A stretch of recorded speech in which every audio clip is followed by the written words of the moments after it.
aí, galera do UFCcast, beleza? Galera, obrigado por estar aqui mais uma vez com a gente, né? Vocês sabem que a gente está fazendo esse conteúdo aqui para trazer muita network, muito conhecimento para vocês. Então já aproveita aí, se inscreve no canal, dá um like. E comigo aqui, como eu digo sempre, para garantir aquela qualidade no programa, fala Dani Boy. E aí, pessoal, não se esquece de se inscrever no canal, não se esquece de se inscrever no Spotify lá. O pessoal não costuma acessar muito o Spotify, mas é legal. Principalmente para quem não costuma ter tempo de assistir, né? Mas para ouvir, cara, coloca no fone de ouvido ali, o pessoal que anda de ônibus aí, é bem Cara, bom. anda de ônibus, quem tá no carro, pode, né, coloca ali. Bota no Bluetooth ali, bem tranquilo. Dá para ouvir legal no Spotify. Então, galera, vai no Spotify também e aproveita lá, é conteúdo, tem bastante coisa legal. E hoje, o papo de hoje vai ser sobre investimentos, né, cara? Dani, tu investe ainda, Dani? Cara, hoje eu invisto só no apartamento. Só no apartamento. Dani casou. Casei, cara. Casei. Na verdade, oficializado mês que vem. Vou casar. Mês que vem? Novidade aqui em Pode. Mês que vem? Primeiro, mês que vem, dia 6. Parabéns. Fico oficializar, né? De verdade, na prática já faz mais tempo, né? Mas tem planos de vida, né? Já? Casamento de vida. Tem planos de filhos? Cara, tem, mas a gente tem que deixar para outro episódio, não vamos falar nesse. Então vamos apresentar o nosso convidado de hoje. Deixa ele se apresentar. Nome comum? Eduardo Silveira, é isso? Isso mesmo, Eduardo Silveira, sou contador, né, por formação, atuo no escritório de contabilidade familiar, né, ainda, por enquanto, mas hoje nós estamos aí trabalhando com assessoria de investimentos. Assessoria de investimentos é mercado financeiro, investimentos, dinheiro, é isso que a gente vai estar conversando hoje, né? Sou pós-graduado em finanças, investimentos e banking também, tenho especialização já na área. E vamos pra cima, né? Vai ser um ótimo papo aí pra debater com vocês. Nossa, cara, nós estamos com bastante curiosidade, bastante coisa na ponta da língua pra perguntar. Até porque, cara, nos últimos anos, eu vou falar que, assim, eu acredito que depois de 2018, deu um boom, assim, nessa questão de investimento, né, cara? Então, e hoje se fala muito, mas se conhece pouco. Tem muita coisa na internet. Trade, swing trade, longo prazo, e Warren Buffett, e livros, e Bitcoin. Então, assim, ó, tem, muita informação e às vezes a gente trabalha e corre, vai para um lado e não consegue absorver aquilo que realmente é importante. Mas a gente quer ouvir de ti hoje, cara, assim, ó, queria que tu contasse um pouquinho da tua história, quem tu é, né, tua formação, onde tu trabalha, por que fosse para essa área e depois já engata ali a empresa, engata aí é uma corretora, né, a empresa de vocês. Então, cara, tens aí liberdade para falar o que quiser. Então vamos lá, né? Eu tenho apenas 27 anos, né? Sou novo, então vou contar um pouco da história. Aos 16 anos eu, obviamente, fui trabalhar na história de contabilidade do meu pai, né? Uma história familiar de 35 anos, tudo certo. Fui fazer faculdade de contabilidade e a contabilidade, números, né, resultados, impostos, lucro, prejuízo, tudo isso está envolto da questão dos investimentos em si. Por quê? Quando a gente fala em investimento, em ações, por exemplo, a gente está comprando uma participação de empresa. Eu vou comprar uma empresa boa, né, uma empresa que dá lucro. Então a contabilidade acabou me levando para essa questão dos investimentos. E aí, né, alguns amigos, o próprio Yuri, que é sócio na TRS Capital, cara, vamos começar a investir. E quando eu estava na faculdade ainda tive uma aula de mercado de capitais. E o professor, né, bem louco, modo de falar, normal. Né? E aí ele falava sobre o mercado, vou ter que aprender sobre isso aí, né? E eu caí, na verdade, até de gaiato na aula dele, porque era uma matéria complementar. Eu tinha a opção de escolher ou não. Eu disse, vou fazer porque, beleza, estão falando que é legal. E lá entre 2015 e 2016 ali foi onde eu comecei. E como você comentou, né, a partir de 2018 começou a ter um boom. Quando eu comecei, não tinha 1 milhão de pessoas na bolsa. Não tinha 1 milhão. Hoje tem 4,2 milhões. 4,2 crescendo bastante, né, CPFs cadastrados. Claro que teve na base aí de uns 700, 800 mil por causa do Nubank, né, que tem o pessoal que está investindo, então aumentou bastante mais. O Nubank fez uma sacada ali de dar o pedacinho deles e tal, uma participação jogou da BDR. Jogou bastante gente pro Exatamente, mercado. Porque você aderindo à BDR deles ali já automaticamente cria uma conta na B3 onde já contabiliza esse número. Então, a partir daquele momento, comecei a investir e no ano de 2020, alguns amigos, que hoje são os meus sócios, cara, vamos fazer alguma coisa, eu também gosto de investimento, o Guilherme, né, que é o outro sócio, ele investe desde 2008.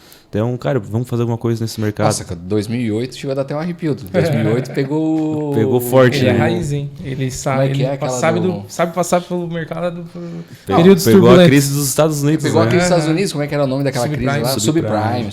As casas que não existiam, né? Financiamento e dinheiro. Nossa, e não existia nada. Eu assisti o filme, cara. Tu assistiu o filme já, Dani? Muito top. Muito top, muito cara. massa. E muita gente ganhou dinheiro naquela época. Né? Mas na realidade... Muita gente ganhou dinheiro naquela época. Muita gente ganhou dinheiro. Então a gente, cara, vamos fazer alguma coisa voltada ao mercado. Qual é o caminho? Assessoria de investimentos. Para ser assessor de investimentos, a gente precisa ter uma certificação. Então foi lá eu e o Yuri fazer a certificação. Hoje nós temos a Ancor, né, que é do agente autônomo de investimentos. E aí, posteriormente, abrimos a assessoria. Então, hoje eu acabo levando em paralelo, né, a questão da contabilidade, a questão dos investimentos. E, nesse meio, ainda existe uma startup. Uma startup que é uma calculadora de imposto de renda para investidores. Nós temos a E-Grid também. Opa. A E-Grid, ela importa as notas de corretagem dos investidores, calcula os seus impostos, gera DARF, o camarada vai lá e paga o seu imposto que é tributado, né? Uhum. E essa situação é bem delicada porque a maioria dos investidores não fazem isso. Não. Lá na contabilidade começou a ter uma demanda muito grande e eu, como assim, cara? Ninguém cuida disso. E realmente, não cuida. E a apuração deve ser mensal igual de uma empresa. Uhum. Então a gente está desenvolvendo, já estamos aí com... em formato beta, já rodando. É só entrar lá e se cadastrar, bem interessante. Mas a questão do pagamento da DARF ali para movimentação ali, ela não tem um valor ali, um limite ali os tipos de operação. Por exemplo, vou fazer um swing trade. O que é um swing trade? É comprar e vender a ação em dias distintos. Até R$20 mil, né, de venda naquele mês, você é isento. Passou dos R$20 mil, é 15%. Fiz day trade, comprei e vendi no mesmo dia. Não tem choro. O leão vem, é 20% e tchau. É igual quem faz day trade e fala, ganhei dinheiro, mas não mostrou a DARF, cara. Não ganhou. Mas a DARF, não sei, não, mas ele é obrigado a fazer a DARF ou é automático já descontado dele? Não, é obrigado a fazer a DARF. Ele é obrigado a fazer. Isso fica tudo pro investidor fazer. É a responsabilidade do investidor. A corretora não faz nada. Day trade, então, tem uma dorzinha de cabeça aí, né? Exatamente. Porque... E a maioria não cuida. O que acontece depois? CPF bloqueado. Eu recebi muito CPF bloqueado. Cara, tem alguma coisa errada, né? Não, o pessoal não cuida. Eu vou achar uma solução para isso. Então a gente está desenvolvendo essa ferramenta aí para ajudar os investidores também. Massa, cara, bem legal, bem legal. E temos a TRS Capital, que é a assessoria de investimentos. A assessoria de investimento hoje ela é uma intermediadora entre a corretora e o investidor. O nosso objetivo é entender o plano do cliente, entender eu quero aqui, daqui a 20 anos estar aposentado. Né? O setor de vocês, da engenharia. O cara trabalha, não, eu quero daqui a 20 anos que eu estar aposentado. Não quero depender do INSS, não quero depender de nada disso. Então a gente ajuda, né, a montar esse plano, a estruturar, a entender os produtos, a entender o momento, a necessidade do cliente e, obviamente, né, está buscando investir nos melhores produtos do mercado. Hoje nós estamos dentro da corretora Necton, que é do BTG Pactual. O BTG Pactual é o maior banco de investimentos aí da América Latina. Como a gente comentou anteriormente, né, chegou aí a 1 trilhão de custódia, então é interessante por esse motivo. Deixa eu só entender. Nós temos o BTG, isso, né, que é a grande corretora, digamos assim, né, o grande banco. O grande banco. Depois dela tem como é que é o nome? A Necton? A Necton, que é uma digamos assim, uma pequena corretora. Isso, a Necton é uma corretora. E depois tem vocês, que é um escritório de agente autônomo. Para dar assessoria. Exatamente. Faz a captação, né, e a gente intermedia entre a corretora e o cliente, a gente faz toda essa... Digamos que eu queira, sei lá, começar a investir, certo? Aí não tenho conhecimento, não tenho tempo para estar analisando a empresa, vendo qual ação para comprar, se eu vou investir em ações, se eu vou investir em fundo imobiliário, se eu vou comprar... Enfim, aí o meu caminho é procurar vocês, no caso. Hoje você pode investir de forma independente. Vai lá, abre a conta da corretora e, né, por conta própria. Com a assessoria, você vai ter o quê? A gente vai, como eu falei, a gente vai sentar com você, vai entender o seu objetivo e aí nós vamos te direcionar. Nós temos hoje dentro da Necton uma equipe de analistas, né, com certificações, CNPI e tudo mais, carteiras recomendadas, por exemplo, feitas pelos analistas, onde a gente vai conseguir entender, esse cara aqui é um perfil mais arrojado, então vamos pegar os investimentos deles e colocar nessa carteira, né? E a gente vai direcionando nesse sentido. E o mais interessante, né, já vou fazer o jabá, as pessoas acham que pagam por essa assessoria, mas não pagam, porque elas pagam somente a taxa de corretagem, né, que outras assessorias já têm. Então, tem produtos que o cliente nem paga nada também. O Eduardo falou ali de perfil arrojado. Se eu chego lá e digo assim, eu quero me aposentar em 5 anos. E meu perfil se enquadra no perfil arrojado. O que vocês vão falar para mim? Não dá. Qual é a tua disponibilidade financeira para se aposentar em 5 anos? Quanto tu consegue fazer de aporte mensal? Enfim, qual é a tua renda hoje? Essa é a primeira pergunta que eu vou fazer. Não, eu quero aportar R$1.000 por mês aqui. Eu consigo. Com quanto quer se aposentar? Tem tudo isso. Né? Tem tudo a isso. possibilidade existe, mas vai depender do quanto que tu vai colocar de dinheiro mensalmente para isso se multiplicar. Existe vários casos, né? Receber uma herança. Eu vou receber uma herança daqui a um tempo. É uma história. Sim. Eu tô trabalhando aqui, eu recebo R$5.000 por mês, eu consigo aportar 2 por enquanto. É uma outra história.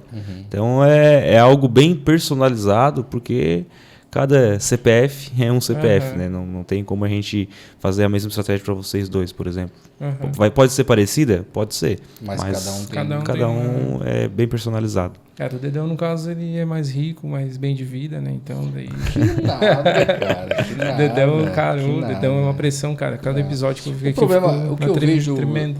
O que eu vejo para os colegas que são engenheiros, são arquitetos que estão aí assistindo, é que a gente, principalmente quem trabalha autônomo, quem trabalha numa empresa, fechado, tem um salário bom e tal, ele consegue ter esse pensamento, poxa, eu ganho 5, eu vou aportar 2, ou eu ganho 10 e vou aportar 2. Porque o meu vem todo mês, estou tranquilo, eu reduzo meu custo de vida e vou aportar aquele valor todo mês. Mas para quem tem um escritório que é autônomo, o fluxo de giro de dinheiro, de capital, ele é diferente. Então pode ter mês que tu, sei lá, fature 10 mil, pode ter mês que tu fature 2. Então, tu tens que ter sempre capital para te poder se movimentar. Então, talvez tu não consiga definir assim, cara, olha, eu consigo aportar todo mês 1.000, 2.000. Mas eu consigo, talvez, no ano, aportar 20. Talvez hoje eu boto 2, daqui 3 meses eu boto 4, daqui a pouco fico 2 meses sem aportar e vou lá e coloco mais 1, entendeu? Porque tem essa dificuldade. Eu vejo, pelo menos, né, Dani? Vejo da minha parte. Eu, por exemplo, não sou um cara que consigo todo mês ir lá e guardar um dinheirinho. Tem mês que eu vou lá e consigo. Esse mês rendeu legal, vou guardar. Mas tem mês que, às vezes, o cara fica apertado, né? Exatamente. E é interessante porque a gente entra num ponto que o brasileiro ele é beneficiário dessa situação, que é a questão da educação financeira, né? A gente, às vezes, gasta todo o dinheiro. Não estou falando aqui, né, no seu caso, só comentando. Às vezes a gente gasta todo o dinheiro ao invés de investir, né, em nós mesmos, primeiramente. A gente acha, não, se sobrar, eu vou investir. Aí a gente sabe como é que funciona. Já é errado, né? Cara? Não sobra, né? Na verdade, ele já fala isso porque ele já sabe que não vai sobrar, né? Mas é interessante. Ô, Eduardo, com vocês tem algum tipo de curso, algum tipo de palestra, alguma coisa para vocês alcançar mais esse público? Como é que vocês fazem para captar esse cliente, assim? Porque quando fala de dinheiro é difícil, né? As pessoas se abrir.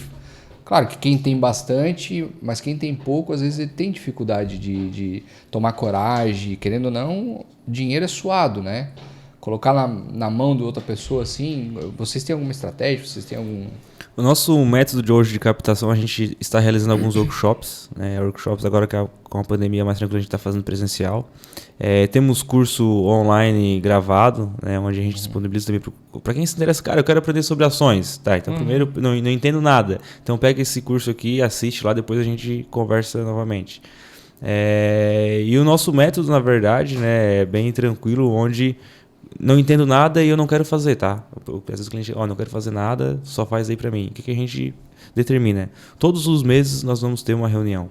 Para quê? Para estar passando para o cliente, já ensinando também como que funciona, para ele entender, né, de uma forma bem dinâmica, porque o que acontece? A economia, né, as ações do mercado financeiro é economia pura. Por que a gente está... É muito fácil trazer o exemplo. Por que o combustível está caro? Né?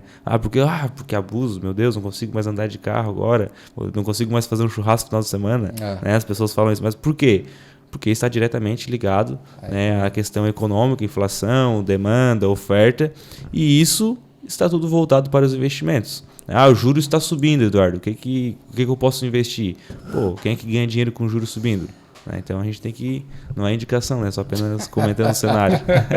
Tem que ter esse cuidado, né? Sem o compliance depois... Cara, mas assim, por exemplo, já vamos entrar no específico, né? A gente vê que a taxa de juros no Brasil está subindo. Sim. E o fluxo de dólar contra real, entrando Sim. no Brasil, vem subindo bastante. Tanto que a cotação do dólar... Tem caído, né? Tem caído bastante. A última vez que eu vi estava 4,60. Deve estar entre 4,60 e 4,70. Hoje fechou 4,75. Então subiu um pouquinho, provavelmente, porque normalmente o dólar cai e o Ibovespa sobe, né? Isso. Normalmente, não é regra, mas...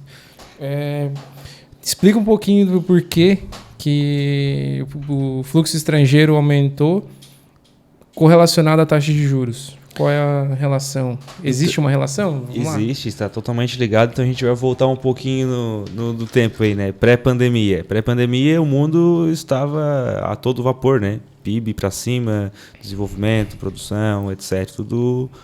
A roda estava tudo tranquilo, girando. Né? Girando a favor a favor dos grandes países, obviamente, etc. Né? E do próprio Brasil também. A gente estava vindo numa ascensão gigantesca. Só que com a pandemia parou a produção, demanda, a regrinha da demanda e oferta é clássica, né? Parou de produzir, não teve mais produtos, os preços dispararam, as fábricas tiveram que parar, a gente vê o preço dos carros, né? Os preços dos carros usados subiram, tabela FIPE, absurdo. Inflação, preço subindo, preço de tudo subiu, o alimento ficou muito caro, os países não conseguiram produzir o suficiente, enfim, toda essa questão. O custo, né, do transporte ficou muito caro também, inflação. Então o preço subiu, resumiu tudo isso em uma questão chamada inflação.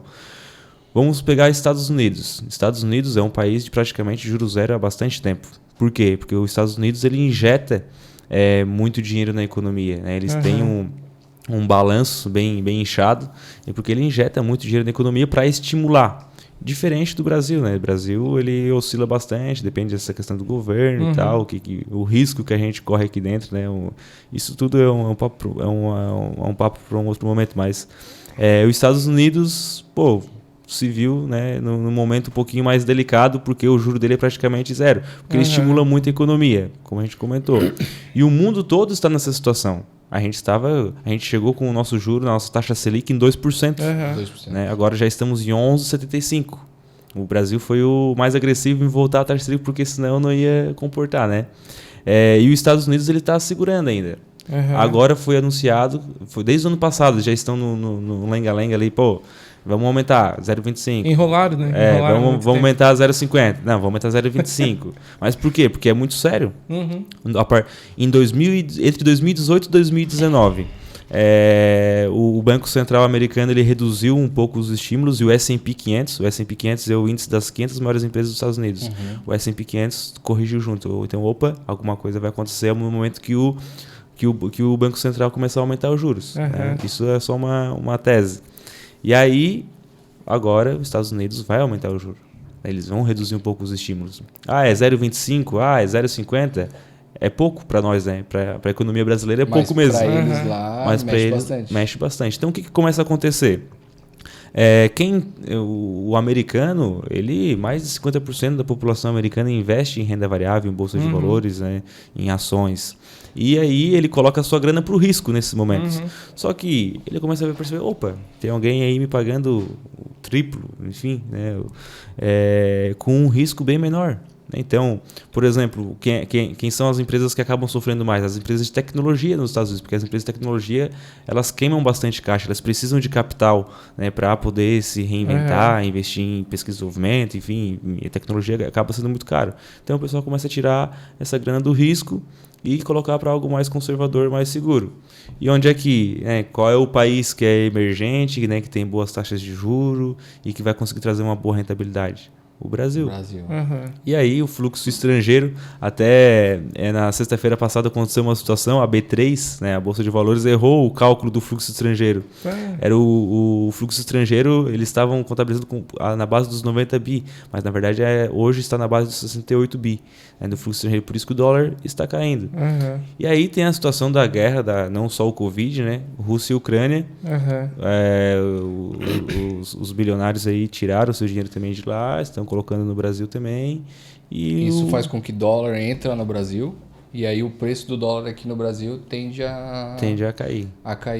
Cara, isso eu não sabia, cara. Fiquei bem... O fluxo estrangeiro, né? E não é só o fluxo estrangeiro em relação à questão do dólar entrando, né? A questão do superávit e tal, balança comercial, sim. Nesse sentido.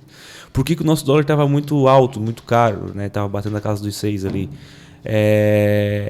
As empresas na pandemia, as empresas da Bolsa de Valores, enfim, de todos os setores que são dolarizadas, que têm as suas operações no exterior, elas acabaram não trazendo o seu fluxo que eles ganharam lá. Porque, não sei o que vai acontecer com o Brasil, né? Tá esse maré de confusão aí. O Brasil tem um risco fiscal muito grande, enfim, um risco jurídico muito grande.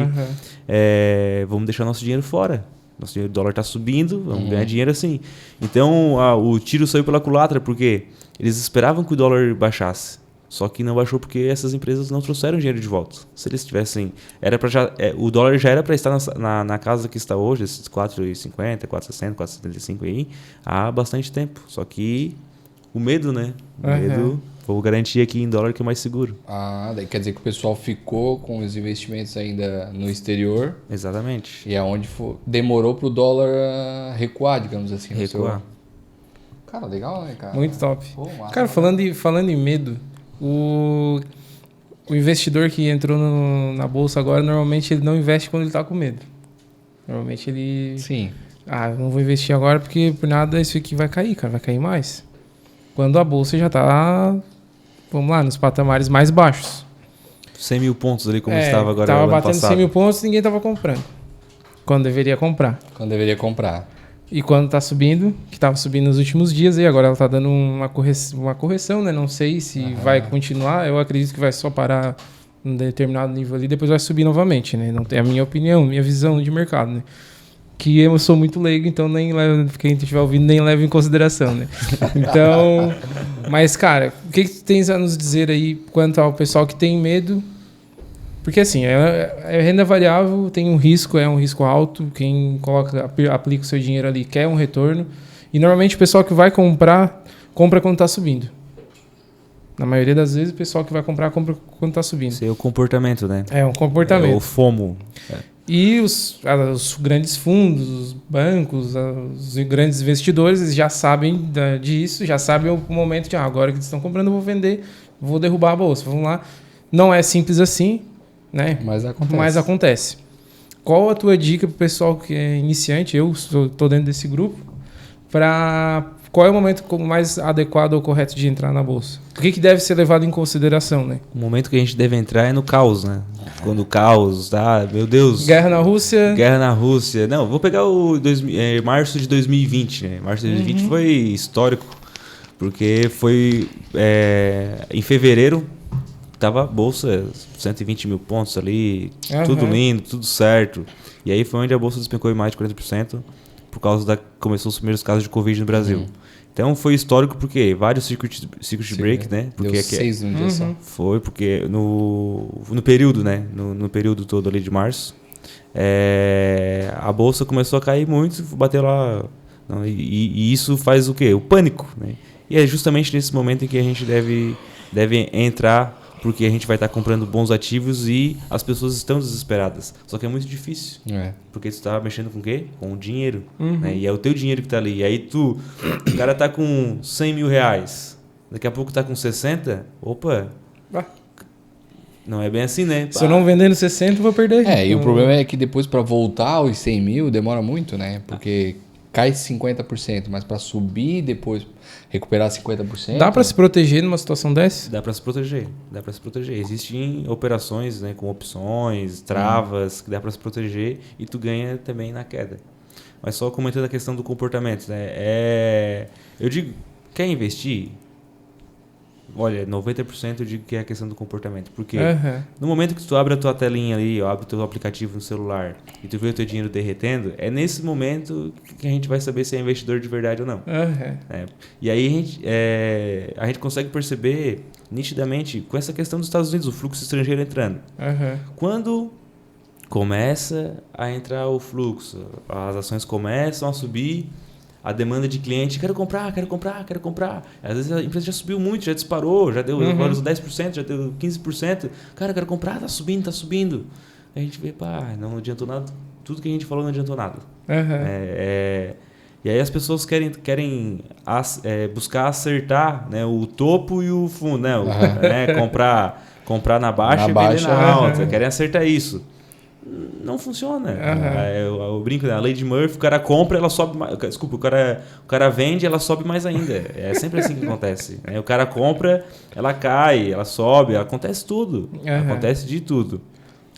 Por isso que a gente tem que investir baseado em uma estratégia.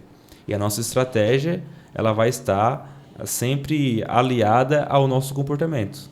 Né? Por quê? Se eu faço day trade, vai estudar psicologia de trade, vai estudar comportamento, porque... Psicologia, falou tudo, cara. É de extrema importância, né? Você saber lidar com o seu comportamento quando vai estar investindo, porque a gente sabe que, como eu falei, é dinheiro. É dinheiro suado, é dinheiro do trabalho, é o dinheiro que às vezes vende um carro, vende uma casa. Por que tem gente que se emociona? Né?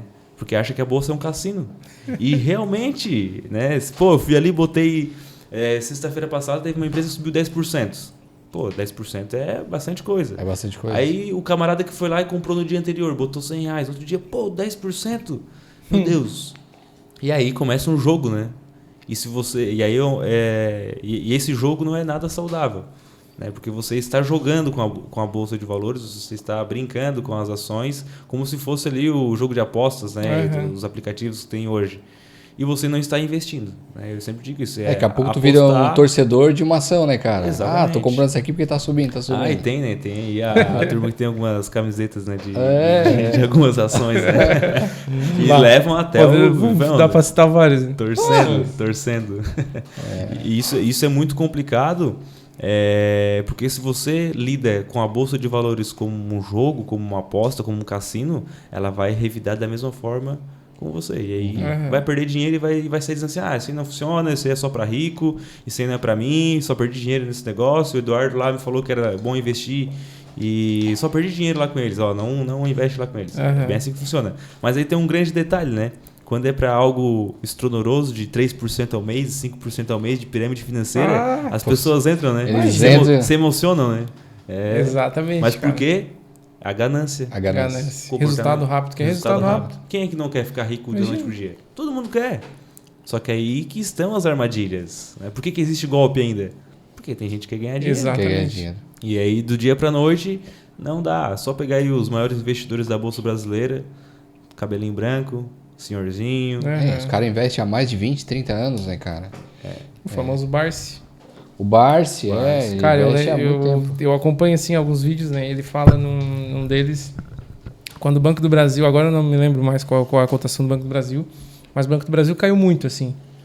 O Banco do Brasil tá mais barato, vou comprar mais. Aí lá na outra semana eu assisti um outro vídeo dele, um trecho, caiu mais, né? Vou comprar mais. Cara, e aí, sei lá, do nada, assim. Se recuperou demais, assim, valorizou em, eu acho que 2 semanas, assim, valorizou 30%. Se eu não... E por que se recupera? É por causa do fundamento, né, da contabilidade. Exatamente. É o que eu ia te perguntar agora.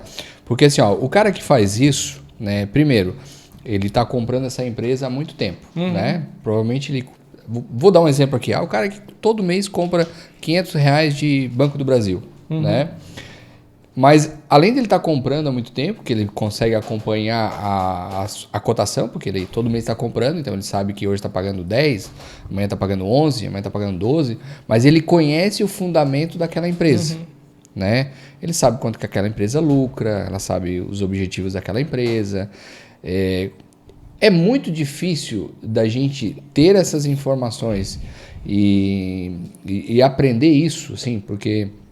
Ali os caras falam com preço sobre lucro, enfim, lucro. Tem um monte de variável ali que tu pode identificar se uma ação é boa ou não, né? Lucro líquido, dividend yield. Isso, que é o que a gente entende como fundamento ali da empresa. É muito difícil o cara aprender a fazer isso? Não, hoje, tendo vontade, você consegue fazer de forma bem tranquila. Por quê? Todas as empresas listadas em Bolsa de Valores, elas têm um RI, relacionamento com o investidor. Então, vai lá no nosso amigo Google, bota lá RI Ambev, bota lá RI Petrobras, RI JBS. Você vai entrar no relacionamento com o investidor, lá tem todas as informações das empresas. Então, nos releases de resultados, tem informações, claro, que são técnicas, né, que a gente precisa dar um Google lá e ver o que é. Mas já tem um comentário embaixo. Isso aqui quer dizer sobre o lucro da empresa. Teve um lucro não recorrente, por exemplo. Né? Um lucro que às vezes ela vendeu algum ativo e fez parte do lucro. Já vai dizer ele certinho, vai deixar um comentário. Então a gente já vai entender. Dando uma passadinha ali. Só que aí que tá. É o mínimo, né? Só que as pessoas não querem fazer. Não fazem. Elas querem já tudo mastigado e tudo pronto. Entendo perfeitamente, cada um gosta, né, de um assunto, de estudar sobre a sua profissão, talvez, etc. Mas se você se você tem um negócio, por exemplo, né? E aí, eu tenho aqui um escritório, por exemplo, de engenharia. Vou começar a investir em uma nova marca, em um novo produto para o meu escritório. O que você vai fazer? Vai estudar. No mínimo estudar, né? Porque vai fazer o quê? Vai pegar o dinheirinho que está lá no banco, né? Vai fazer um Pix ali, vai estar investindo em algo. E o investimento em ações é a mesma coisa, você está investindo para o seu futuro. Só que as pessoas querem o rápido, né? O fácil. A geração micro-ondas é muito complicado, né? Eu me incluo nela. Mas é muito complicado porque a gente não tem muita paciência, né? São muitos números, são muitas informações e tal, mas é como tu falou, dá para tirar um tempinho para te conhecer e identificar se aquela ação ali faz parte do teu objetivo ou não. Porque aqui tem uma outra questão, o objetivo de tu comprar uma ação. Porque tem aquele que compra uma ação porque ele quer receber todo mês um dividendo, que é aquele dinheirinho que entra todo mês. Tem aquele que quer comprar uma ação porque, sei lá, daqui 20 anos eu quero vender e comprar alguma coisa, comprar um imóvel, comprar um carro, comprar uma casa, né, viajar. E tem aquele que quer se aposentar, né, que eu acho que, né, seria o mais interessante. É aquele que vai formar uma carteira, vai comprar várias ações, vai diversificar e aquilo ali vai sempre evoluir, vai sempre gerar valor, né? E ele vai gerar ainda um retorno que é o famoso dividend yield, né? Isso. Eu queria que tu explicasse um pouquinho o que é esse dividend yield. Se quando a gente for comprar uma ação, a gente tem que olhar para isso, não tem que olhar para isso. É interessante quem está começando a comprar ação que paga bem, que não paga. O que tu tem para dizer sobre isso? Então, o mistério dos dividendos, né? Os dividendos, eles são simplesmente o lucro da empresa. A empresa foi lá, teve toda a sua operação, vendeu seu produto, teve lucro, né? O lucro líquido que sobrou mesmo, ela pode dividir entre os seus acionistas. E é interessante para as empresas dividir parte do lucro dela, né? Porque o nosso capital está lá dentro, o nosso objetivo é ter lucro também com ela. Não só em relação à valorização do preço da ação. Então, esse lucro que vem para o bolso dos acionistas, a gente pode ver de diversas formas. Primeiro, a empresa que você está investindo, ela pode ser boa pagadora de dividendos ao longo dos anos? Pode. E é ótimo, Mas qual é a atividade dela? Existem atividades como indústria, por exemplo, que elas exigem mais capital. Então, ela é uma empresa que não vai distribuir tanto dividendo, mas ela entrega valorização, ela paga um pouquinho de dividendo e tal. Eu vou deixar de investir numa empresa dessa, sendo uma empresa promissora? Não. Eduardo, eu quero investir só em empresas que pagam bons dividendos. Tá, mas será que essas empresas vão dar lucros para sempre, todo o trimestre, e vão pagar? Também não. Existem empresas já com essa característica de pagadores de dividendos? Existe, mas são empresas, como eu falei, o setor que ela está inserido, ela tem uma margem muito grande, onde ela acaba sempre pagando bons dividendos, e isso é interessante para ela porque sempre tem mais investidores comprando a ação dela também. Então não existe uma regra geral, quero comprar só empresas de dividendos e não vou comprar as outras, né? Você pode fazer isso, né? É tranquilo. Só que pode ser que vai chegar num determinado momento que a empresa não vai te pagar o dividendo porque ela não deu lucro. Não deu lucro. Então são momentos da economia em que alguns setores estão tendo mais lucros e outros não estão tendo tanto lucro. E a questão do dividendo é sim interessantíssimo, né? Principalmente para quem investe no longo prazo. Por quê? O longo prazo, a bola de neve começa a girar, e aí o lucro sobre lucro, o juro composto, né? Vocês são engenheiros aí, o juro composto funciona, e ele funciona muito bem, principalmente na nossa conta. Na nossa conta bancária. Claro, o juro composto para quem está pagando o juro é ruim, mas para quem está recebendo é ótimo. E aí hoje as pessoas às vezes começam a investir, elas, recebi ali 50 centavos, recebi ali R$2 de dividendo. Claro, tem empresas com o indicador que é utilizado para saber se a empresa é boa pagadora de dividendos é o dividend yield. Tem gente que só olha o dividend yield, né? Mas às vezes pode ser que ela distribuiu aquele lucro ali naquele período, porque foi um período bom para ela, mas anteriormente a empresa é ruim, a empresa que às vezes está com dívida, está alavancada, é complicado. Por isso que não se deve olhar somente para o dividend yield, deve se olhar para um todo, né, para a empresa. Então as pessoas acabam investindo, comprando as ações somente com esse pensamento, e não deve ser, né? A gente tem que tomar um cuidado, entender qual a origem realmente desse lucro, se é um lucro recorrente, né? Petrobras pagou um bom dividendo aí, né, nos últimos anos, mas porque agora ela está dando lucro, né? Anteriormente ela não dava só prejuízo. E é interessante tanto para a empresa quanto para o investidor, porque no longo prazo você vai engordar sua carteira. Esqueci o que eu estava falando, né? As pessoas acabam recebendo R$2 de dividendos e tudo mais, acabam se desanimando. Não, hoje estou recebendo só R$2, só R$3. Eu invisto desde 2015, entre 2015 e 2016, e hoje eu tenho uma renda passiva, né, que eu consigo pagar um aluguel, por exemplo. Que legal. Então, é do dia para noite? Não é do dia para noite. Tem meses que às vezes recebe mais, tem meses que às vezes não recebe? Tem, é normal, porque as empresas não distribuem dividendo todos os meses. Então, e aí, claro, existe... Tu reinveste o teu... Reinvisto o dividendo. Todo o dividendo. Com o aporte do mês, eu reinvisto. É isso que vai fazer a bola de neve se tornar cada vez maior, né? Exatamente. Para eu chegar daqui, quando eu tiver 50 anos, eu vou viver daquela... Vou todo mês realizar um pouco do lucro. Hoje eu quero tirar aqui 10 mil. Esse mês agora eu quero dar uma volta nas Maldivas.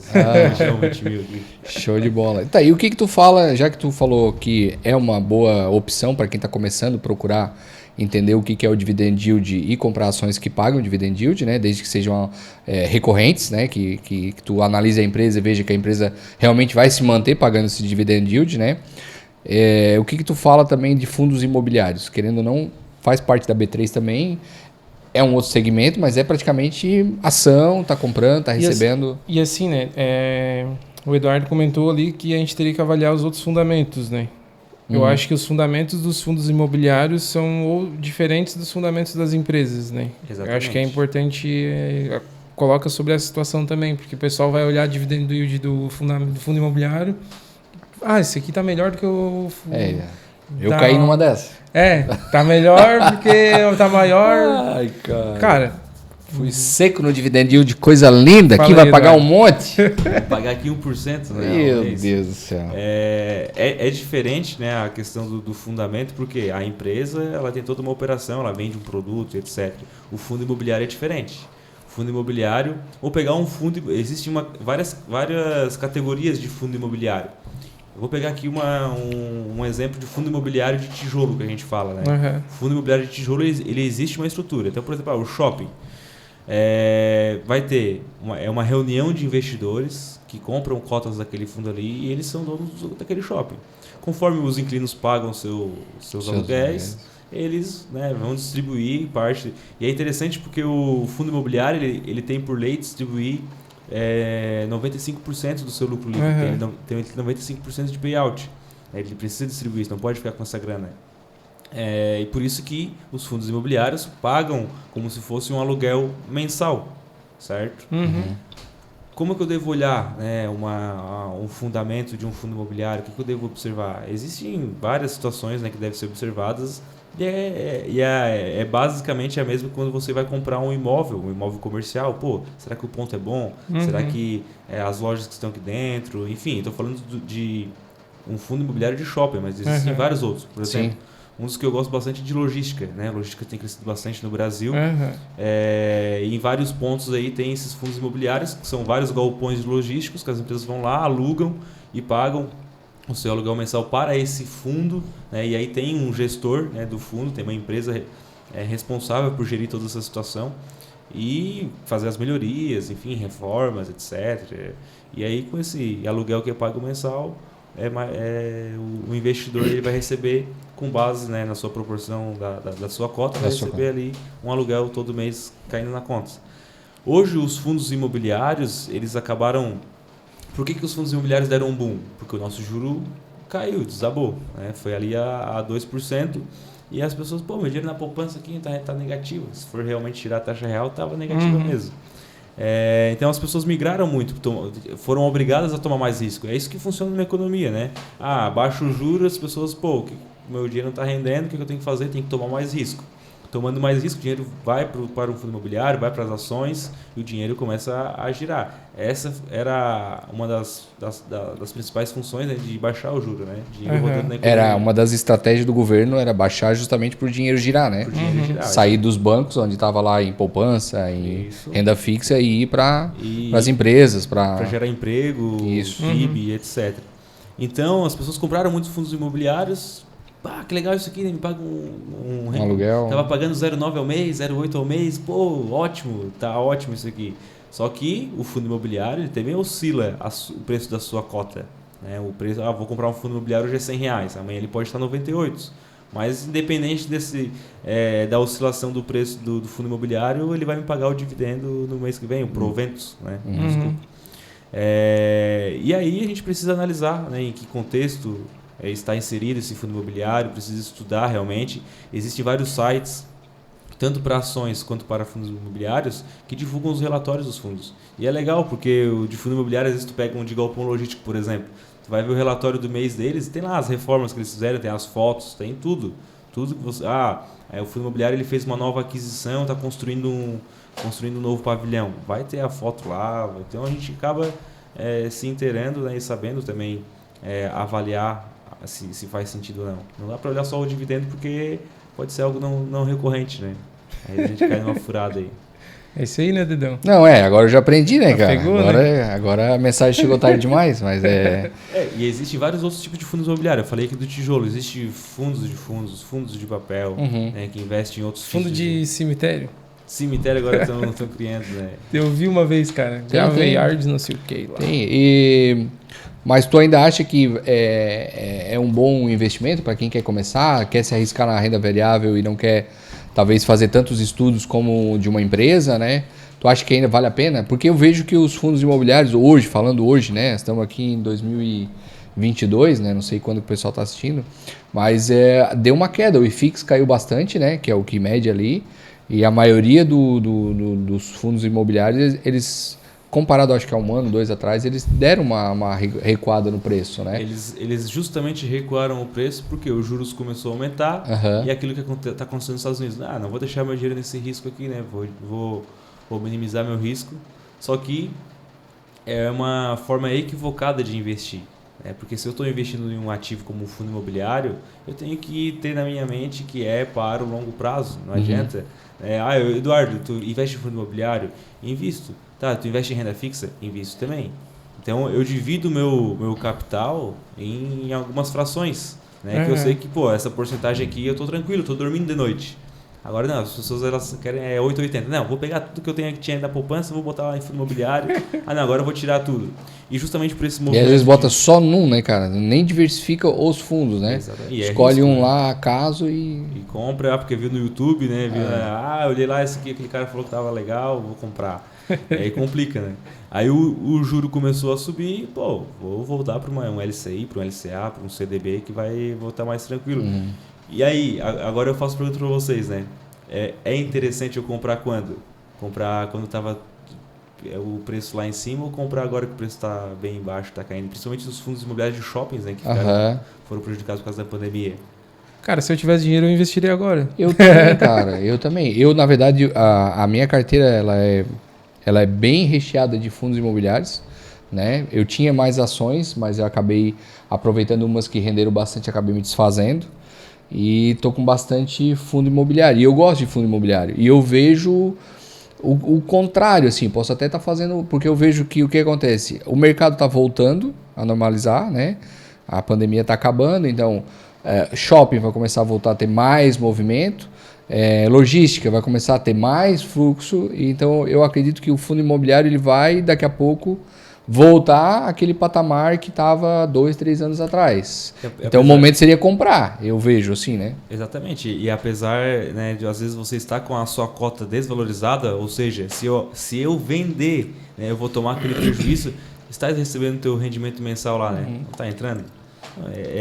Esse é o segredo. É isso que eu me atento quando eu olho para minha carteira. Olha minha carteira lá, tem algum fundo lá imobiliário que está, sei lá, negativo 10%.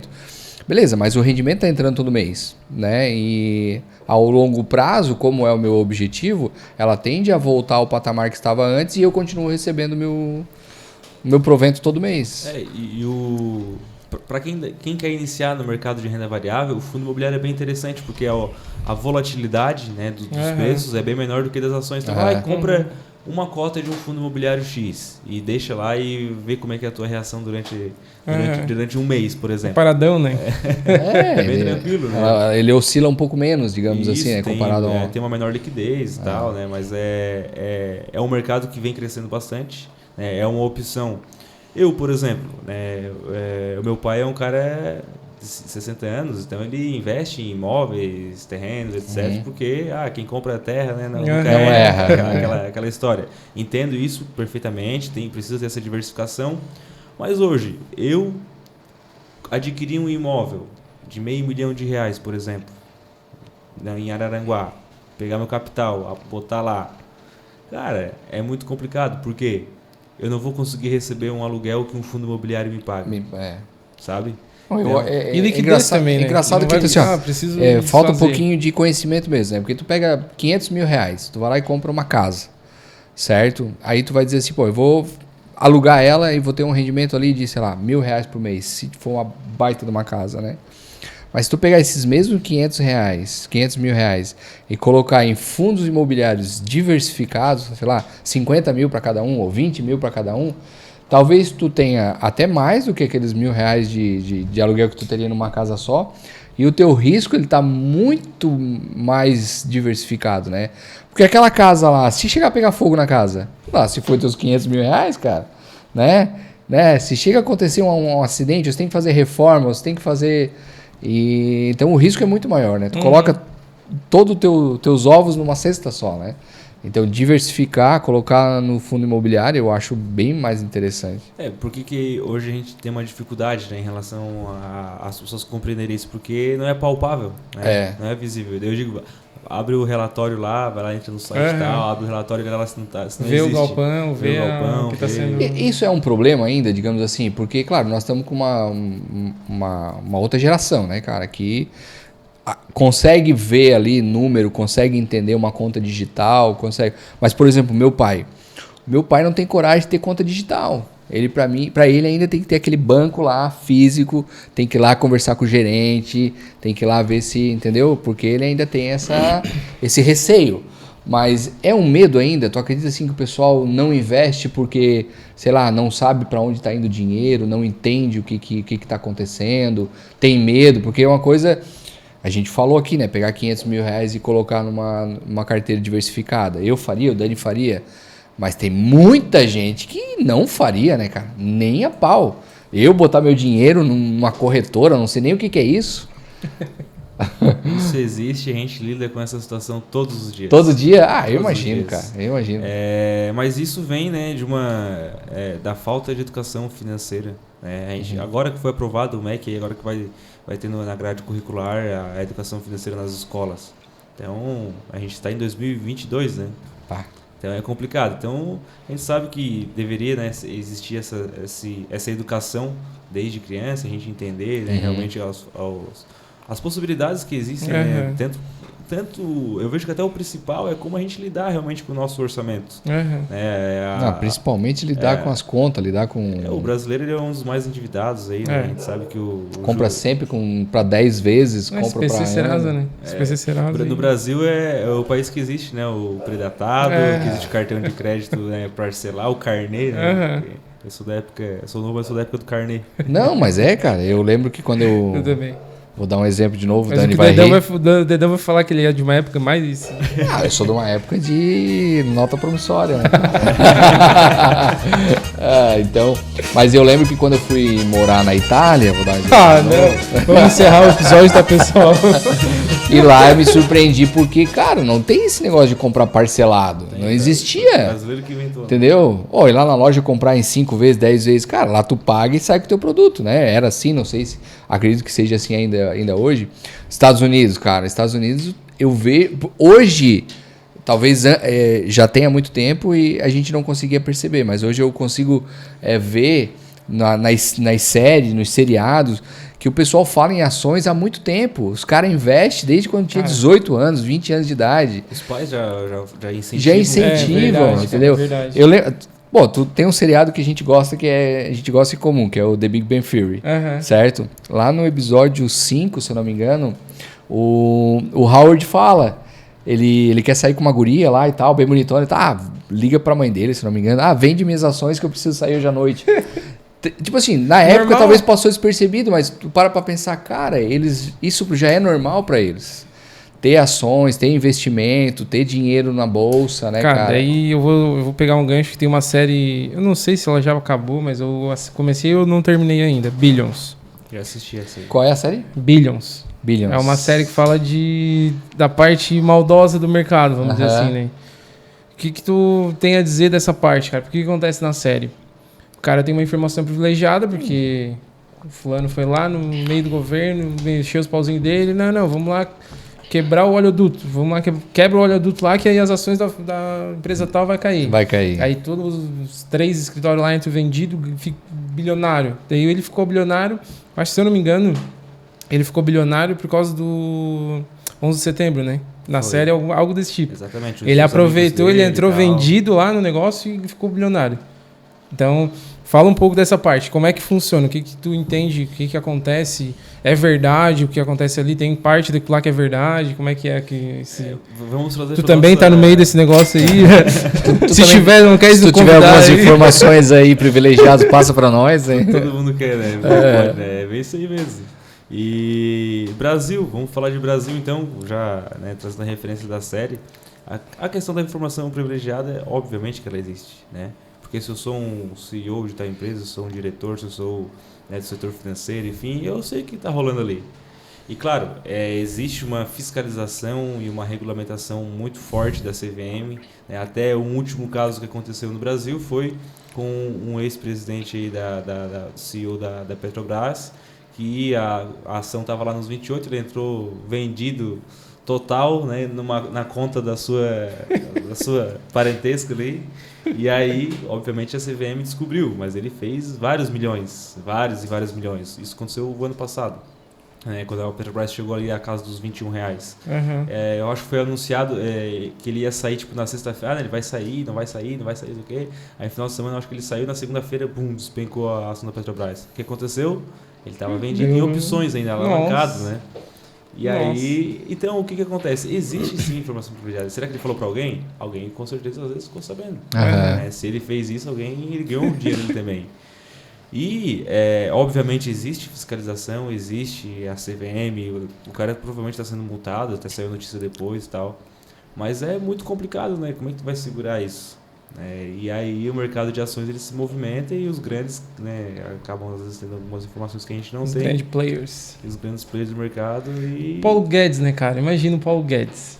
Quanta informação não tem, né? Imagina, cara. Puta merda, cara. Mas aí que tá, né, cara? Nossa. Pra isso tem uma CVM que tem que estar em cima, né? Tem uma foto uma vez que vazou na internet, ele com um home broker aberto. Aberto e... Bloomberg aberto ali. Ele, acho que tava dando uma live naquele dia, tava com o Bloomberg aberto lá e... é assim que... Eu fico imaginando ele falar, porque daí eu acho que as ações da empresa tal, por nada não vão cair e tal, não sei o que. Ele pega vendido, tá ligado? Qualquer informação deles, ou qualquer até manifestação deles ali, pode fazer com que a ação venha a oscilar, né? Exatamente. Então, principalmente as empresas ligadas ao governo, né? Por isso que quer investir em ações, esse ano é um ano de eleição. Então não começa por ações que estão ligadas são ligadas ao governo.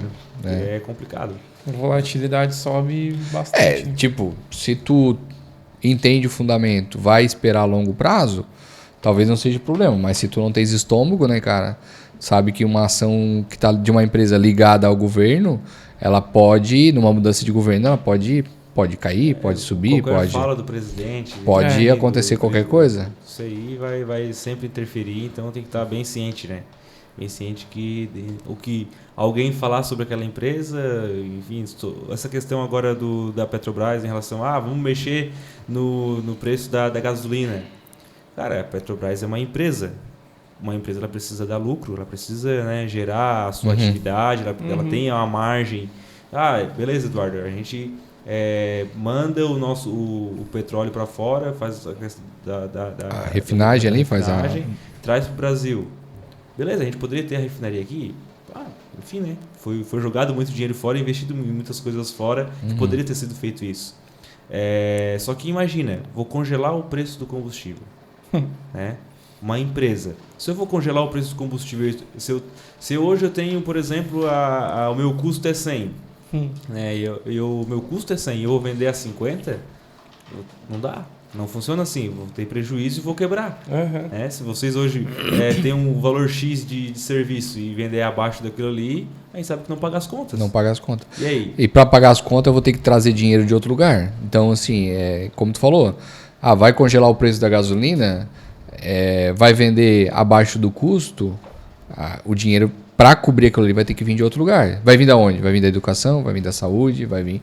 E querendo ou não, vai sair do nosso bolso depois. Exatamente, entendeu? Isso que eu sempre gosto de falar, eu bato nessa tecla, porque vai sair do nosso bolso igual. Vamos diminuir, vamos deixar isentos os impostos. O que vai acontecer? Por que o mercado ele sofre bastante com essas oscilações e com essas falas? Porque a gente fala a curva de juros, né? Isso acaba precificando, etc. Porque o risco aumenta.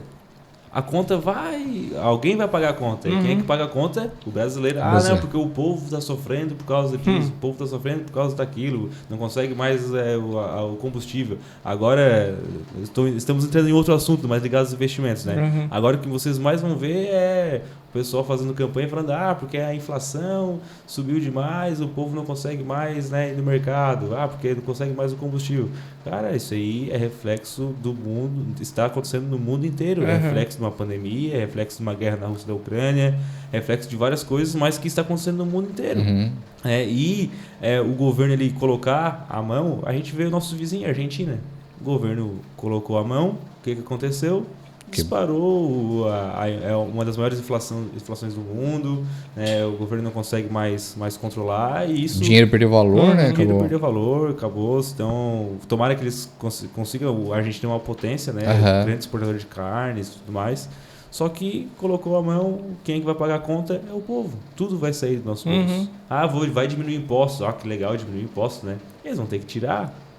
Foi engraçado, né? Essa questão do teto de gastos. O teto de gastos é muito engraçado, porque imagina, se eu tenho meu orçamento, meu custo mensal aqui é 3 mil reais, meu orçamento é 3 mil reais. Mas agora a inflação subiu, né? Eu vou corrigir meu custo, né? Vou dar uma corrigida. E o governo fez isso, né? Vou subir o teto. Vou gastar um pouquinho mais aqui, inflação, vamos corrigir pela inflação e tal, vou gastar um pouco mais. Só quem é que paga a conta? Então, na verdade, né, não é o problema da Petrobras. Eu sempre falo isso, não é o problema da Petrobras. Não é o problema que tem que ser resolvido dessa forma. Não. O problema é outro, e a gente sabe qual que é. O gasto público é muito... os nossos políticos custam muito caro. Muito caro, né? Muito caro. E aí fora as outras coisas que a gente sabe que acontece. Tem N motivos, né? Que não é o ponto. Não aqui, é né? o ponto, não é o ponto, cara. Mas vamos voltar um pouquinho lá ao investimento. Eu queria voltar um pouquinho lá à empresa de vocês, né? A Necton, não, a TRS Capital, né? Hoje, se uma pessoa, um engenheiro, um arquiteto, poxa, eu gostei, eu quero, acho que colocar um dinheirinho ali à parte, quero começar a investir. Cara, o caminho é procurar vocês, certo? E vocês vão fazer, vocês vão abrir uma conta para essa pessoa, uma corretora, vão auxiliar ele nessa abertura, ou vocês vão pegar o dinheiro dele e investir? Como é que funciona isso na prática mesmo, né? Porque eu falo por mim, como é que eu faço hoje? Eu fui lá, me cadastrei, o Dani que me ajudou ainda a abrir uma conta, né, uma corretora, fiz uma transferência lá da minha conta digital, né, do meu banco, para essa corretora, comprei as minhas ações e ali estou fazendo. Né? Mas com vocês na prática, como funciona? Só um ponto antes de eu começar a mencionar. Você comentou ali, pega o meu dinheiro e investe. Quem está realmente legalizado, com certificações para fazer isso, como, por exemplo, um fundo de investimentos. Então, a população tem que tomar muito cuidado, né, com quem chega oferecendo 3% ao mês, que vai pegar o seu dinheiro para investir. O mercado financeiro não funciona dessa forma. A gente precisa ter uma certificação, né, o CGA, por exemplo, para poder ter um fundo de investimento para daí sim gerir, né, os recursos. Então, vamos lá. Dentro de uma assessoria, você quer começar a investir, quer entender um pouco mais, quer tirar o dinheiro da poupança, porque o dinheiro da poupança realmente não rende nada. Né? Existem outros produtos aí bem melhores no mercado, com a mesma segurança. Você vai chegar através da nossa assessoria.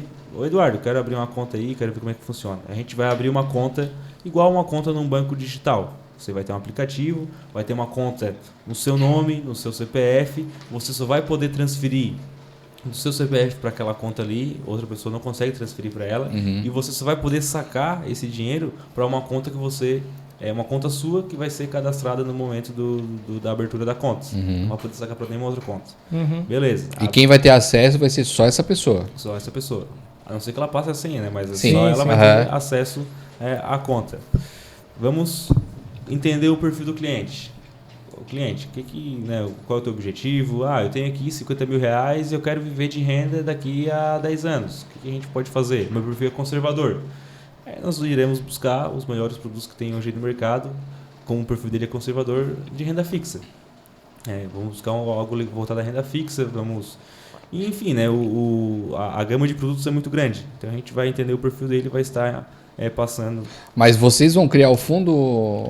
Não, esses fundos hoje já são disponibilizados através da Necton. A Necton tem os seus analistas, os próprios fundos de investimentos e a parte da renda variável, que é o mercado de ações. Eu quero investir em ações, por exemplo. Nós temos várias carteiras, o cliente ele pode ir lá e comprar a sua própria ação, vender, entender como é que funciona, mas ele tem que seguir, né, uma linha, tem que seguir uma estratégia. Quero investir em empresas que pagam dividendos e empresas que geram valor, por exemplo. A gente já tem, né, essas carteiras montadas por analistas certificados, né, com CNPI, onde a gente vai estar passando para ele todos os meses, faz essa compra aqui, o analista mandou vender, o analista mandou comprar, a gente já vai estar passando as recomendações, né, para poder investir. Qual era a outra? Tu só vai passar a informação, então. A pessoa que vai fazer isso, é ela que vai fazer no... Nós também podemos fazer. Tu também pode fazer. Com a autorização do cliente, a gente também pode fazer. Vai ser enviado um push lá no celular dele, ele só vai apertar aceito e a gente faz aí a tu operação. Entra lá e faz a operação. Legal isso aí. Mas basicamente, digamos assim, eu tô lá sendo assessorado pelo Eduardo. Então, tu vai me avisar, David, olha, tu estás nesse fundo aqui, é melhor vender e ir para outro. Né? E aí a gente vai fazendo isso mensalmente, ou fica nesse por, 2 anos e continua aportando, ou compra dessa ação. Tu vai dar essas informações, mas eu mesmo posso ir ali no meu celular, no meu home broker e fazer essas compras, né? Eduardo, esse mês eu vou aportar R$500.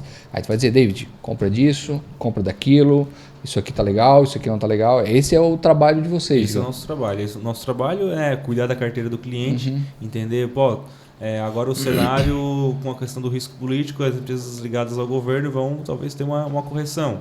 O nosso trabalho é buscar, junto com a corretora, algumas proteções. Os analistas vão passar essas proteções, né? Algumas operações estruturadas, por exemplo. A gente sabe que aqui os clientes X, Y, Z, eles têm uma posição relevante nessas ações. Vamos oferecer essa proteção para eles. O cliente quer, funciona assim, você vai ter um risco aqui, vai ganhar, vai perder. O nosso trabalho é entender o cliente e passar para ele, estar junto com ele todo esse caminho, né, que deve ser percorrido aí em relação aos investimentos. Eduardo, isso qual é o custo para uma pessoa ter essa assessoria de vocês? Quanto que a pessoa tem que pagar para ter essas informações? O custo do cliente, se ele for investir em renda variável, é somente a taxa de corretagem. A taxa de corretagem, conforme o seu perfil, se for operação pela mesa ou não, é a taxa de corretagem. Por exemplo, isso até é engraçado, as pessoas às vezes elas querem pagar algo, né, mas a gente nem pode cobrar, né, por esse serviço prestado. As pessoas querem pagar algo às vezes para dar valor, né? Mas, por exemplo, renda fixa, o cliente não desembolsa. Né? Não tem taxa de corretagem. Exato, quem nos paga no caso são os bancos, né, os emissores, enfim, a própria corretora que nos paga, nos dá a nossa comissão. Então, o custo é baixíssimo, né, para ter uma assessoria para poder direcionar, entender o cliente. Eduardo, eu tenho aqui, quero montar minha carteira, mas eu tenho meu filho também. Meu filho tem 9 anos, eu quero, quando eu tiver 18, ter um valor X. A gente vai direcionar e montar essa estratégia para poder chegar no objetivo. Como é que o banco lá vai saber quais são os teus clientes e como é que eles têm essa informação? Porque todo mundo vai estar cadastrado naquele banco, né? E a pessoa pode por si só fazer essa movimentação, né? Ela pode só ligar para ti, tu dá as informações e ele vai lá e compra e vende e tal. Mas como é que o banco sabe que aquele cliente, esse cliente aqui é do Eduardo? Então, se ele está mexendo, comprando e vendendo, dessas corretagens aqui, vai um percentual para o Eduardo. Como é que o banco consegue identificar isso? Quando você abre a conta, né, ou se você já tem a conta, enfim, nós temos um código. Né? A TRS Capital tem um código e aí você só vincula, né, na sua conta esse código da TRS Capital e a gente já vai conseguir gerir, né, a sua carteira. Gerir que eu digo, né, acompanhar e tal, todo o acompanhamento mensal. E o nosso método ele é interessante porque, como eu comentei no início, a gente quer que o cliente ele esteja envolvido com a carteira dele, entendendo os investimentos dele. Né? Porque automaticamente ele entende os investimentos dele, ele também entende o cenário econômico. Ele entende também que, às vezes, no próprio trabalho dele, né, tem uma situação... a gente já teve clientes que eles foram investir, a gente comentou de tal setor. Esse setor aqui é um setor que tem que tomar um cuidado e tal. Ele, mas meu fornecedor é desse setor. Quer dizer que tem um preço dos meus insumos vão subir? Assim, provavelmente. Foi o que aconteceu. Então, não é uma informação privilegiada. Sim, é uma coisa que está ali no mercado explícito para... Exatamente. Então, é interessante justamente por isso, né? Para entender o contexto, entender por que está rendendo, por que está... varejo, Magalu caiu em 70%. Nem me fala. Nem fala em Via Varejo, que dá até uma dor no coração. Mas, cara, eu ia estar tochado comprado em Via Varejo e Magalu, cara. Eu ia estar muito comprado. Nossa. Porque tu tinha? Tá muito barato. Não, se eu tivesse dinheiro agora, eu ia estar aportando muito ali. Eu tô falando... Será, eu estaria. Varejo é complicado, né? Varejo tem que ter dinheiro rodando na economia pro povo estar consumindo. Cara, mas tá muito barato. Não, tá barato. Via Varejo tá barato. Não é nem barato, tá de graça. Mas ela deu vários anos. Desculpa, deu prejuízo vários anos ali e o preço subindo. Sim, mas na minha visão, cara, a minha análise fundamentalista tá barato, tá muito barato. Tá de graça. A minha análise fundamentalista. Sim. E cada um, né? Se a economia voltar, o pessoal voltar a comprar e gastar como é natural do brasileiro, né? Que não é certo, mas pode ser que no futuro ela... Só porque, como ele falou, né? Ela ficou um tempão sem dar lucro e a ação subindo. Esse aí é o famoso efeito manada, né? A galera foi... Por que a ação tá subindo? Efeito manada. A turma comprando. Não quero ficar de fora, vou comprar também. Aí compra e daqui a pouco começa a derreter. E é assim que funciona o mercado. Quem ganhou dinheiro, aí vai lá um grande, vende tudo no momento certo e começa a derreter, as pessoas ficam com medo e aí começam a vender e tomar prejuízo, e vender e tomar prejuízo. É assim que o mercado funciona às vezes. Eu estaria entrando com tudo. Bem provável que com essas empresas foi mais ou menos isso que aconteceu, né? Algum momento, algum fundo que tinha bastante ação dessa empresa vendeu, deu um baque ali, né? Mostrou ali uma queda de 5%, 10%. O pessoal começou a se assustar, começou a sair. E agora, para ela voltar aos patamares que ela estava, a empresa tem que trabalhar, né, e vender, dar lucro. Vai um tempo, porque são ações que caíram muito, né? Sim. Caíram bastante, então... O setor tá bem batido, né? Sofreu bastante com a pandemia. As margens diminuíram bastante. Elas têm muitos produtos em dólar, então, tipo, complica bastante, né? O custo deles aumenta. Imagina aí essas varejistas sendo corrigido o aluguel por IGPM. Nossa, com a inflação lá em cima, então... Lá em cima, aí o juro para cima dá reduz, né, o dinheiro de circulação, as pessoas consomem menos, ficam mais distraídas. Tu acha que a taxa Selic vai subir ainda mais ou... Vai subir. A previsão até o final do ano é chegar em 14%. 14%, cara. Eu falei há 2 anos atrás, quando começou a subir, né? E eu falei para uma pessoa lá, quando eu estava lá no outro escritório, eu falei, cara, essa taxa Selic volta aos 14,5% ainda. E o cara, não. E eu também acredito que volta a bater os 14. Eu acho que vai a 14. Eu acho que vai parar nos 13,25. 13,25? Eu acho que bate 14,5. Eu acho que vai parar nos 13,25. Tá registrado no episódio do FCCast. Tu acha que vai a quanto, Eduardo? Eu acho que ainda passa dos 14. Passa dos 14. Passa. 14,5. É ruim, é horrível isso. É ruim, né? A economia é péssimo, não é nada legal. Mas, infelizmente, nós temos aí uma situação de oferta e demanda bem complicada. A gente vê aí agora a Ucrânia, né? É um dos grandes exportadores, tanto a Ucrânia quanto a Rússia, grandes exportadores aí, o Brasil depende muito deles.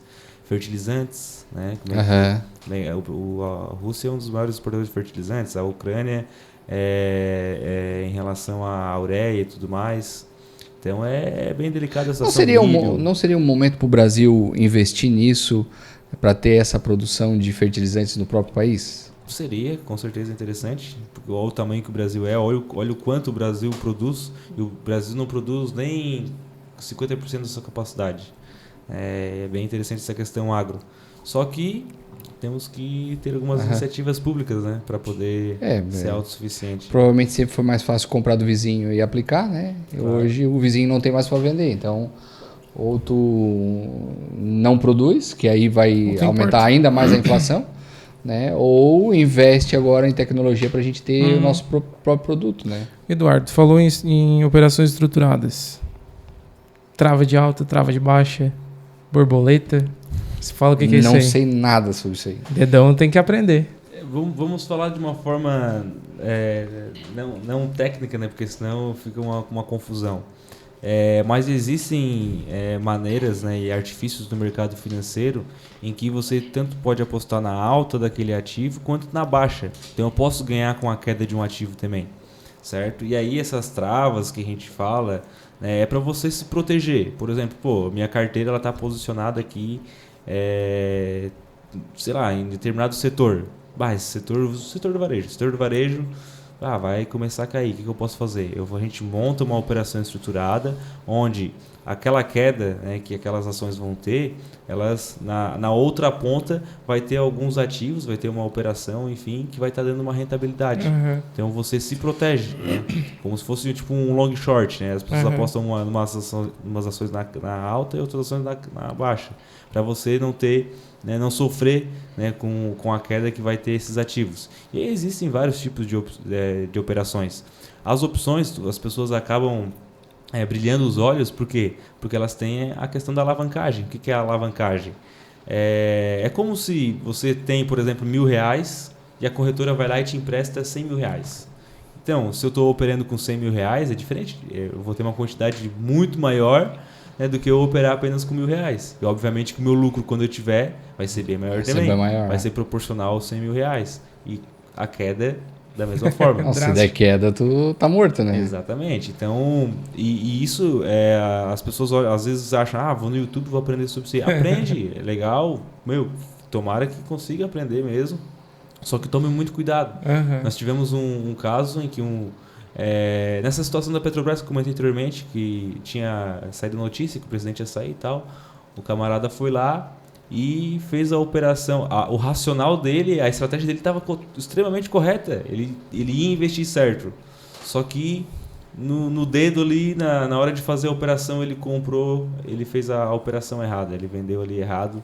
E aí, o que aconteceu? Tomou um prejuízo de quase R$1 milhão. Né? Isso aí, e aí imagina, né? A situação, o transtorno que isso gera, o psicológico, é muito complicado. O cara faliu, né? Faliu e acabou. Por quê? Porque o racional estava certo, mas a operação que ele foi ali fazer... Fez errado. O dedo, às vezes a gente fala o dedo gordo, às vezes, né? O dedo gordo às vezes aperta um 0 a mais, né? Às vezes acontece algo assim. Fez errado. Então, é preciso tomar muito cuidado. Dá muito dinheiro, muitas pessoas ganham, mas não se iludam, as pessoas não ganham sempre. Uhum. No mercado financeiro, quem chega e diz, eu só ganho dinheiro com o mercado financeiro e eu sempre ganho, tá mentindo. Tá mentindo porque não funciona bem assim. Não tem... se alguém, né, me mostra a DARF. Mas a DARF de todos os meses, né, pra eu conseguir ver, então, porque eu não acredito, só acredito vendo. E aí, essas operações estruturadas, a gente tem hoje dentro do BTG e da Necton vários tipos de operações. A gente tem algumas operações agora de dólar, que legal. Não só de ações, né, de dólar. O dólar caiu bastante. Agora com essa situação aí dos Estados Unidos e tal, pode ser que o dólar vai começar a subir de novo. Então dá para fazer uma operação onde você ganha nesse aumento do dólar. Existem algumas operações, por exemplo, de hedge, né, que a gente fala em relação ao dólar, em que os agricultores podem utilizar também. Por exemplo, se eu tenho a minha produção de milho e vou exportar. Vou exportar o dólar a R$5. Se o dólar cair, né, na hora que eu vou receber essa grana, eu vou estar tendo um prejuízo. Então eu posso ir lá fazer uma operação e travar, né, que eu vou estar garantindo que eu vou estar recebendo a R$5. Então porque tipo assim, às vezes o agricultor ele vai lá e monta o seu custo, ele não pode mais baixar aquilo ali. Não pode baixar dos R$5, como eu comentei. Se subir mais, tudo certo. Deixei de ganhar, mas garanti meu lucro aqui tranquilo. Não dá para ganhar em todos os lados, né? Então existem essas operações de travas também que podem ser realizadas, né, para, enfim, várias situações. A trava é uma proteção. Uma proteção. Se cair, vai ficar naquele valor, tu vai vender naquele valor ali. Se subir, tu não vai ter lucro. Exatamente. Não vai ter aquele lucro que talvez tu nem saberia se teria ou não, mas é uma maneira de se proteger, digamos assim, né? E hoje a gente tem até operação estruturada em que ela ganha nas duas pontas. Até engraçado. Se cair, né, para determinado valor, você vai ganhar lá 20%. Se subir de ponto A até B, por exemplo, você ganha 50%. Mas aí se do ponto A até B daí cair para C, você vai garantir ali 30%. Então é interessante porque nesse tipo de operação dá para ganhar nas duas pontas. E você se protege. Existem vários tipos de operação, com Gerdau, Vale, Petrobras, essas maiores empresas assim. É bem... Massa. Bitcoin é investimento? Bitcoin é investimento. Né? É inevitável, né? A ascensão que teve as criptomoedas. As criptomoedas elas são muito batidas ainda porque... Não existe uma regulamentação, vários países não têm regulamentação ainda, né? A maioria dos países não tem regulamentação para a questão das criptomoedas. O Satoshi Nakamoto foi lá, criou a criptomoeda, e ninguém sabe quem ele é, de onde vim, para onde vou, né? Como é que acontece isso. E é interessante que nesse momento agora em que a gente viveu da pandemia, alguns economistas falam a criptomoeda é o novo hedge, né? O novo hedge é o quê? A nova proteção. Por quê? O novo ouro, né? Muitos falavam. Né? Exatamente, porque o ouro ele é utilizado como proteção da economia. Ao caos, o que as pessoas fazem? Vão lá e compram ouro. E aí o que aconteceu? O Bitcoin disparou. Né? E o ouro não subiu tanto, mas a criptomoeda disparou e tal. E é bem interessante a questão das criptomoedas, porque eu no começo, será que é real? Será que não é? Meu Deus, né? Existem várias corretoras que já quebraram, já subiram com várias criptos aí de um monte de gente.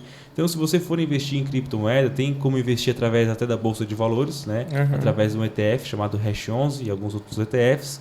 Se você for comprar algum Bitcoin em corretoras de forma direta, tome bastante cuidado, né? Crie uma wallet, né? Não deixe a sua cripto lá, guarde ela numa wallet separado para não correr o risco. E aí tem toda uma situação regulatória que ainda vai ocorrer, precisa ocorrer. Porque os países ainda estão vendo que, qual é a origem desse dinheiro que está vindo para as criptomoedas? O camarada pega o seu dinheiro, bota ali e... deixa ali, tranquilão. Mas e aí, de onde é que veio? né? Hoje no mercado de ações, como contador eu posso falar que várias pessoas acabam caindo porque não tem às vezes a origem do dinheiro, né? O famoso dinheiro frio, né? Não foi tributado esse dinheiro e acabam caindo e acabam tendo que pagar multas, né? E das criptomoedas não tem essa regulamentação ainda. Então fica algumas relações aí pra gente refletir, né? Imagina que antes rolava maleta de dinheiro, né? Agora rola uma TED de criptomoeda e não é rastreável e tudo mais. E esse mundo das criptomoedas é bem interessante porque a gente vai ver uma mudança de valor gigantesca, principalmente por causa da questão das NFTs, né? Através aí da Ethereum, da tecnologia que tem por trás, que é do blockchain, eles conseguiram criar essa questão das NFTs e isso vai mudar. Às vezes a gente vai conversar sobre isso, que loucura, né? O que nós estamos vivendo, né? E imagina daqui a 20 anos, como é que vai estar daqui a 10 anos, né? Putz, cara, vai mexer bastante. Hoje nós temos o Pix, né? Tipo, que é uma moeda digital já, né? Querendo ou não. Que já faz parte, ninguém mais cara? usa dinheiro, né? Já Hoje faz em dia, parte. eu não ando mais com dinheiro. Sei lá, faz um ano, acho. Nem digital. Um ano e meio? Faz mais de um ano. Cara, e faz parte. Vocês nem ouviram, né? Eu ri sozinho aqui. Do que você falou? Eu disse que eu nem ando mais com dinheiro. Nem digital. Não, mas eu não ando. Eu ando sem dinheiro faz tempo daí. Digital tem. Mas pior que hoje eu me parei assim, eu levei uma multa da amarelinha lá em Araranguá. Vou ter que pagar, né? Daí eu pensei assim, vou ter que ir lá no banco sacar dinheiro pra pagar a amarelinha. Daí eu assim, faz tempo que eu ando também sem dinheiro. Não, hoje é tudo revolução, né, cara? Só que aí que tá, né? E aí, o que o governo, a Receita está ligada, né? Se está tudo digital, eles têm o controle de tudo, né? Então, são cuidados que a gente precisa... Foi o que eu comentei uma vez. Agora o governo sabe o quanto que tu movimenta dinheiro. Não tem como tu mais... Claro que tem, mas assim... se tu começa a receber dinheiro através de Pix, esse dinheiro tem que ter vindo de algum serviço. Tem que ter laço. Né? Tem que ter laço. Tu comprou alguma coisa e vendeu, ou tu prestou algum tipo de serviço, tens que pagar imposto. Então não dá mais para ti... ficar só fazendo serviço frio. Não dá só fazer projetinho aí e não querer fazer nota, né? Mas é isso, cara. Eu acho que a gente conversou bastante, né, Dani? Não, tem mais... Cara, tem muita coisa pra falar. Não, Nossa, tem que ser um outro episódio já. A gente tem que marcar um outro episódio, trazer... Tem um pessoal lá que é engenheiro civil, né, cara? Exatamente. O meu sócio Yuri é engenheiro civil. Eu acho que talvez até estudou com algum de vocês. Não sei, eu acho contigo, talvez. Pode ser. Zucri. Sim, nós estudamos juntos, eu e o Dedão, a gente tá na mesma turma. Então provavelmente estudou com vocês lá. Yuri, cara. Engenheiro civil também, não atuou, mas hoje está no mercado financeiro também, junto conosco. Que legal, cara. Muito massa, cara. Estamos aí em Criciúma, né? Na rua João Pessoa, no edifício Uno, sala 705. Faça o pessoal aí de Criciúma, os engenheiros venha fazer uma visita. É interessante. A gente está debatendo e... sobre os investimentos, né? Comece o quanto antes. Esse é o ponto, porque daqui a 10 anos você vai pensar, por que eu não comecei antes? Você começar daqui a 5 anos vai dizer, por que eu não comecei antes? Né? E aí esse é o pior arrependimento, porque o tempo não dá para voltar, né? Então comece o quanto antes. É uma ação que eu vou comprar, é um fundo de renda fixa, é um LCI, um LCA. Eduardo, eu tenho aqui R$1.000, eu tenho aqui 10 mil, tenho 50 mil, tenho 100 mil. Vamos trocar uma ideia, entender o perfil, o objetivo. Massa.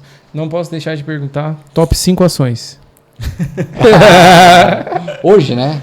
Não é indicação, mas... Não é indicação, mas assim, empresas promissoras, né? Empresas que a gente gosta, enfim, nós não podemos indicar, né? Só empresas que eu, Eduardo, gosto. BPAC 11, BTG Pactual, é o banco de investimentos, né? É o nosso banco, não só por isso, né? Mas é só ver os resultados, ver os números, né? O banco cresce bastante. Empresas aí de commodities, Cosan é uma boa empresa, né? Cosan é ligada à infra, ela é uma hold, na verdade, né? Uma hold que tem ali dentro infra, tem ali dentro uma joint venture com a Ryzen, que é junto com a Shell, é bem interessante. Agora, as próximas aí... É pro momento ou pra vida, assim? Pro momento. Pro momento? Cara...